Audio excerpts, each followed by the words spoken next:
students, welcome back to my YouTube channel. And today we are going to study a wonderful topic out here. I'm here, your mentor Shreya, to teach you this topic, which is fundamental duties. Okay, so let's begin our topic. But before beginning it, please do subscribe to my channel for such innovative and informative video. Let's begin. We are going to study the other half of the Constitution.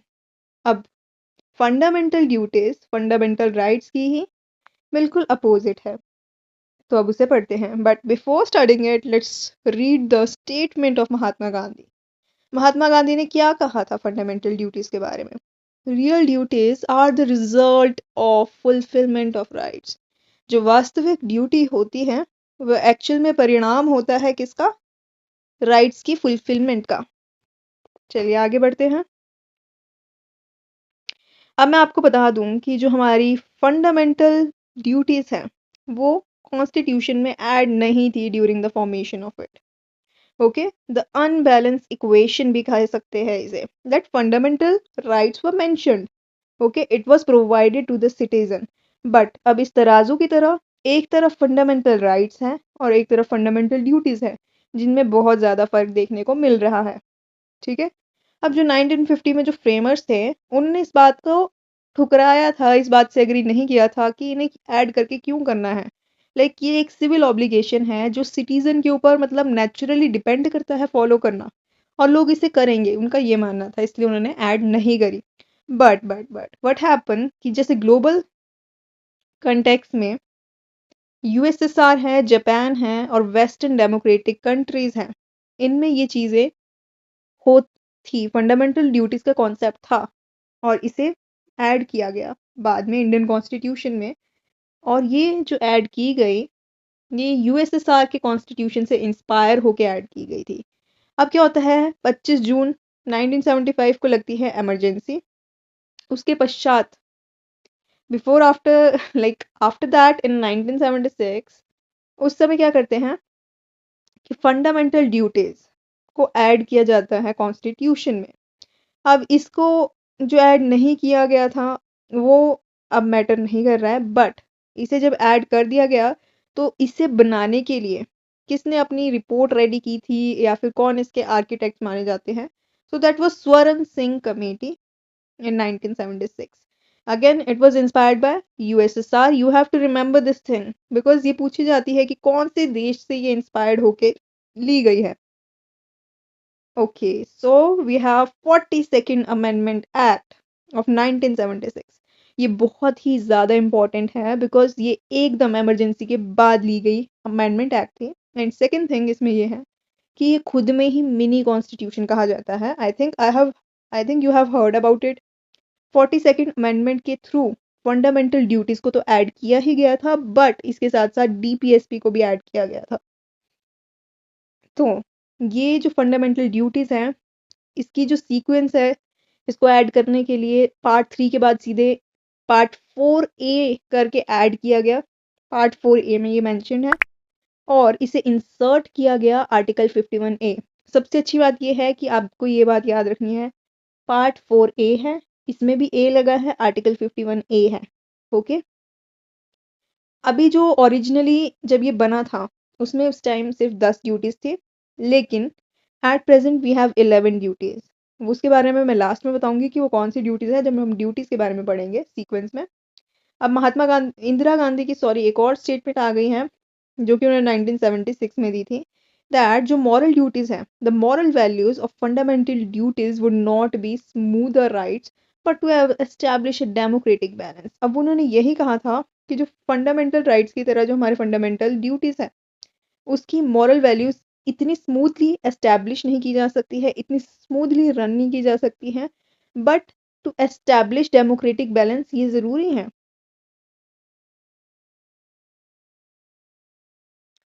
Next one is कि इसे कितने, जब ये main जो हम fundamental duties पढ़ेंगे वो mainly इन 4 topic के इर्द गिर्द घूमती हैं। और ये 4 टॉपिक क्या है, I am here to tell you.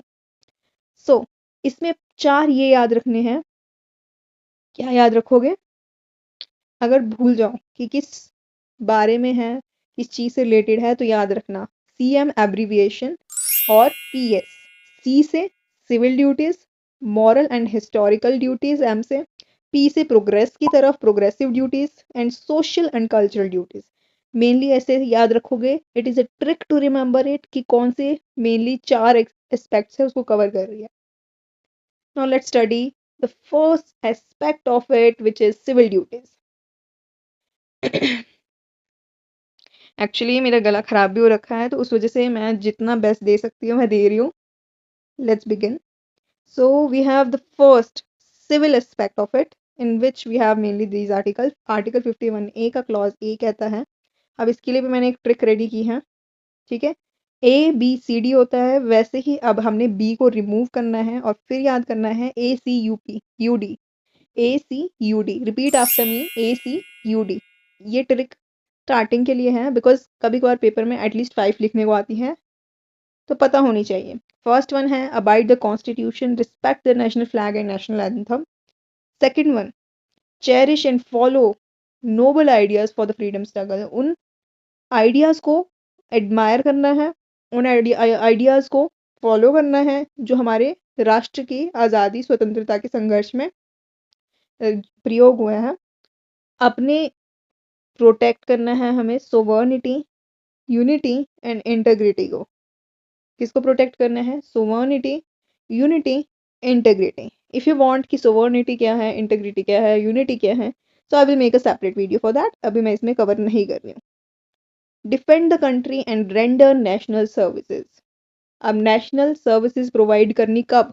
जब देश लगे कि बाहर से कोई अटैक कर रही है दूसरी कंट्री, तो we have to provide our national services. Okay, अपनी कंट्री को डिफेंड करने के लिए देनी पड़ेगी सभी सिटीजन्स को। And there's one more thing which I have to tell you, that fundamental duties are actually only for the citizen, not for the foreigners. Unlike fundamental rights में कई सारे rights किसको दिए गए हैं? नॉन सिटीजन्स को। वैसे ही फंडामेंटल ड्यूटीज में ऐसा नहीं है। अब आते हैं सोशल एस्पेक्ट या सोशल फैब्रिक पे। सो इसका सोशल एस्पेक्ट क्या कहता है?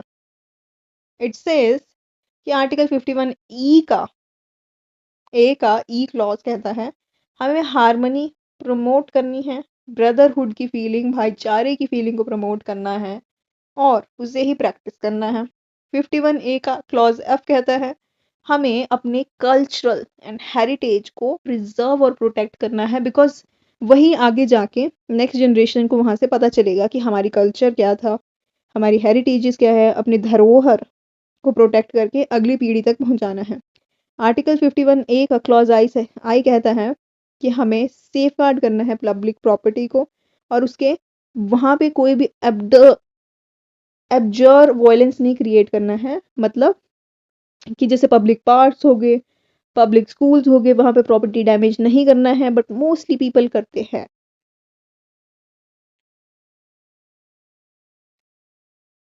अब इसका ड्यूटी ई भी है कि फ्रेमर्स जो चाहते थे कि जो सोशल एविल और डाउरी है, कास्ट डिस्क्रिमिनेशन है, वो एंटी कॉन्स्टिट्यूशनल माना जाए, और इसे माना भी गया है।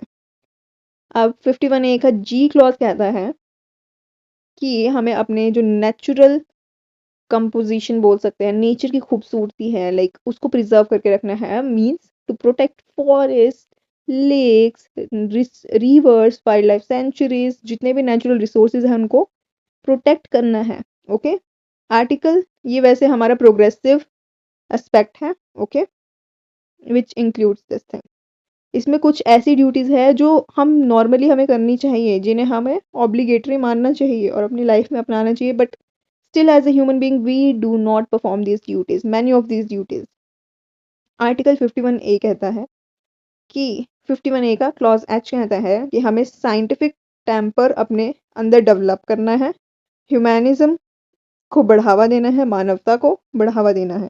ओके, आर्टिकल 51A का क्लॉज जे कहता है कि हमें स्ट्राइव करना है towards excellence in all spheres of activity, हमें हर तरह के क्षेत्र में खुद को बढ़ावे या बेहतरी की ओर ले जाना है।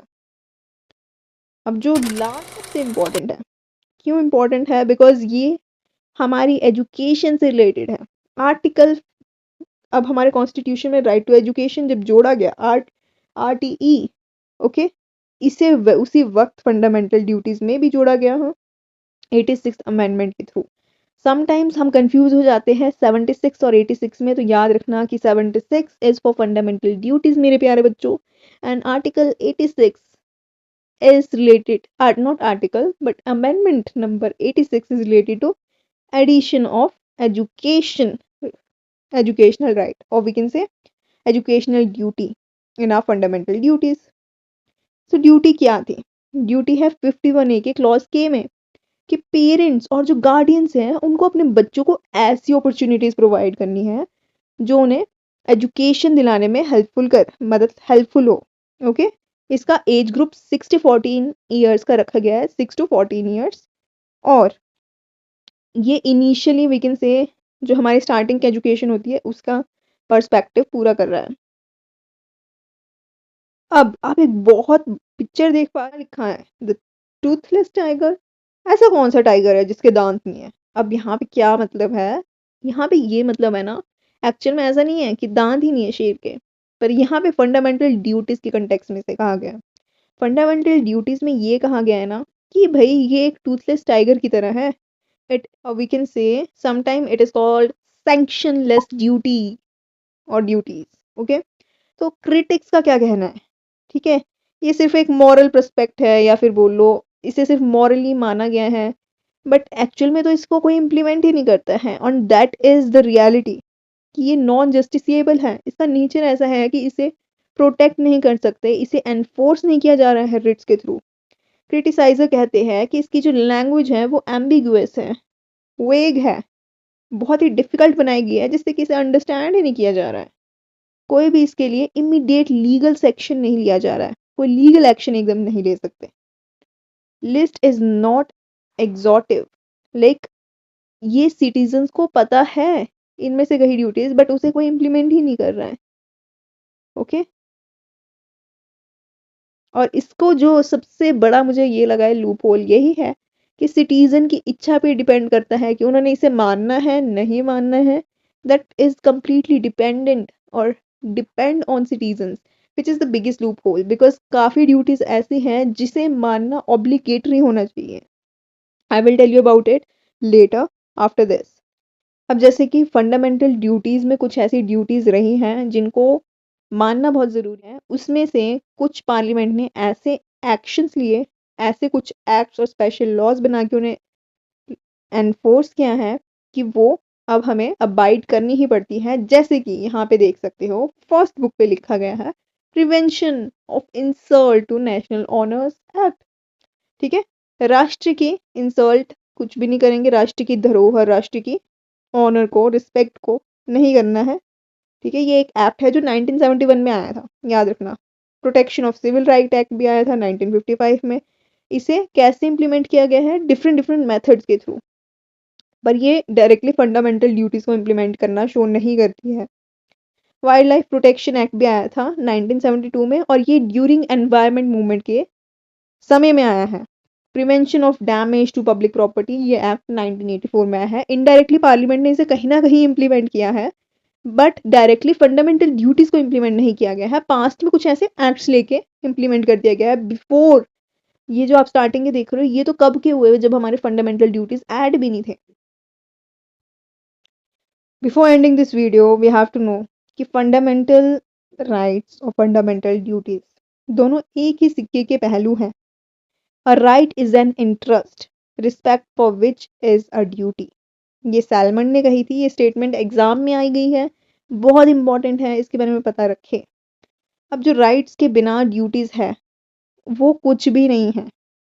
ओके, और ड्यूटीज के बिना राइट्स हैं वो भी एक दूसरे के बिना कंप्लीटली अधूरे हैं। जो अल्टीमेट गोल रहा है फंडामेंटल ड्यूटीज को इम्प्लीमेंट करने का, वो यही रहा है कि हम सारे स्फेयर में एक्सेल कर सके, एक्सीलेंस। ठीक है, इंडिविजुअल अपना बेस्ट दे सके, हर एक इंसान कलेक्टिवली एक्टिव हो, अपना एक्सीलेंट दे सके, और एवरी सिटीजन अपना राइज कर सके, कोई नेशन है सब कर सके। So ultimate goal is to excel in all the spheres.